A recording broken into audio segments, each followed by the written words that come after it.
Right cross handball smothered. Scrambled away by Tyson. Good attack again. Wiedemann and slick hands. Garlett long. Watts in a race. Stratton. Watts having the season of his life. Terrific kick there. Well weighted. Now Luke Hodge here has a little bit of a problem. David King's about to investigate that. He's heading downstairs. In the meantime, Jack Watts, 2016 is his 8th season. It's been worth the wait. It has been. His goal kicking is absolutely sensational this year. His set shots. Kicked 3-2 last week, including the game winner. And he drills that. Perfection from Watts. Yeah, it's fantastic, isn't it? He's a really good goal kicker, but Melbourne have struggled the last few weeks with their goal kicking conversion, Jono. Certainly no fault of this guy, but the rest of the guys need to follow his lead. Look at this, good run, really good way to kick. Second one today that we've seen that type of vision where Melbourne's been able to get in around. First one was Wiedemann in his first game, kicked the goal, and Jack Watts this time. Keeping his width, keeping forward 50 open, and then bursting back in behind the defence of Hawthorn. But it's critical you use the ball well through the mid-zone of the ground there was a for that to happen. When you would play Hawthorn in the past that you can get in behind their defenders. Usually they protect themselves really well. Fans are getting a little restless at the moment. Absolutely, at full voice.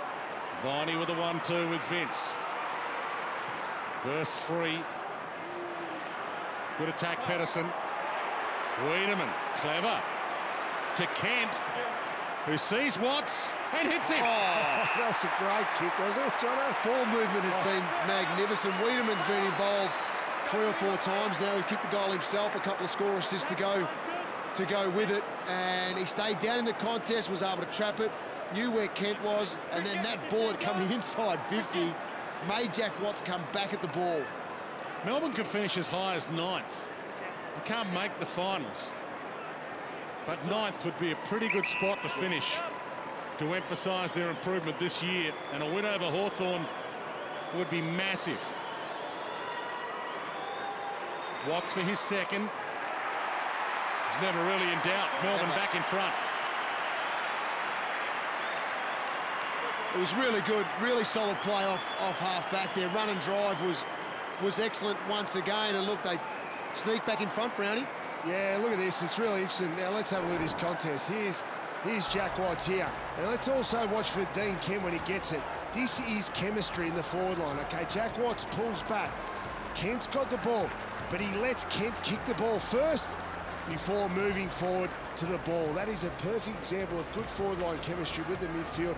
Watts didn't go too early. He allowed Kent to kick the ball, and then Watts led into that. They are such a good kicking team. Melbourne's out here, play on advantage. Or Kent or Watts. Kent's got it. Watts is in the square. He sees Watts. He hits Watts. And he's such a sharp shooter, he might as well go back and kick his third.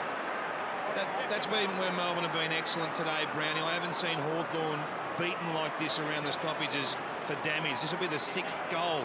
Hawthorn have kicked 1 directly from stoppages. Yeah, you're dead right, Keir. They've almost done to Hawthorn what Hawthorn do to so many teams. They've been really slick with their hands. They've handballed out of those clearances really well and then kicked the ball well.